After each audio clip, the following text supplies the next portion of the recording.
Kasabay ng pagsikat sa social media ng tinaguriang Pabebe Girls. Trending din ngayon ang video ng Pabebe Soldiers ng AFP o ng Armed Forces of the Philippines. Layon daw ng naturang video na maipakita ang pagiging malikhain ng mga sundalo. May report si Mark Zambrano.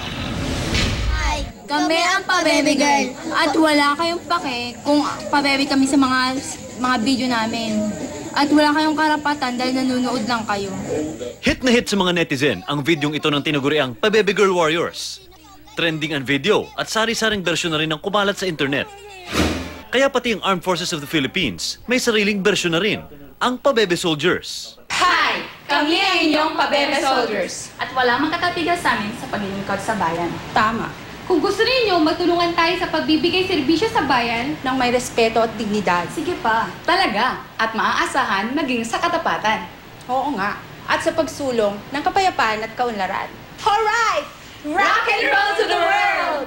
Ang konsepto at script ng Pabebe Soldiers, binuo ni Lieutenant Senior Grade Lady Chatterley Sumbiling. Nais daw nilang ipakita ang pagkamalikain ng ating sandatahang lakas. They always view the soldiers na laging stiff, matigas, astig, parang hindi sila marunong mag-enjoy. Pero ang sundalo nyo po is very flexible po talaga.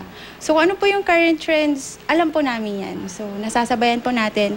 Pero of course, we have to utilize and use it po para sa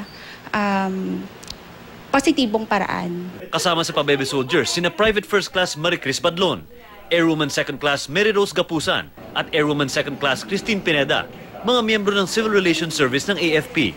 Bukod sa paghikayat sa pagsali sa AFP, nais ipaabot ng Pabebe Soldiers sa mga kabataan at sinumang mamamayan na maaari nilang tulungan ng Armed Forces of the Philippines sa serbisyong bayan. Kami ang inyong Pabebe Soldiers. Ayon sa AFP, naiintindihan nila ang mga bumabatikos sa naturang video, pero paraan lamang daw ito para palawigin ang mensaheng nais nilang iparating sa publiko. May mga non-traditional talaga na form ng komunikasyon na ating mga ginagamit. That is para makita naman nila at malaman na tao rin ang ating mga tropa. Actually po, we are entitled to our own opinion. Irerespeto po natin lahat ng mga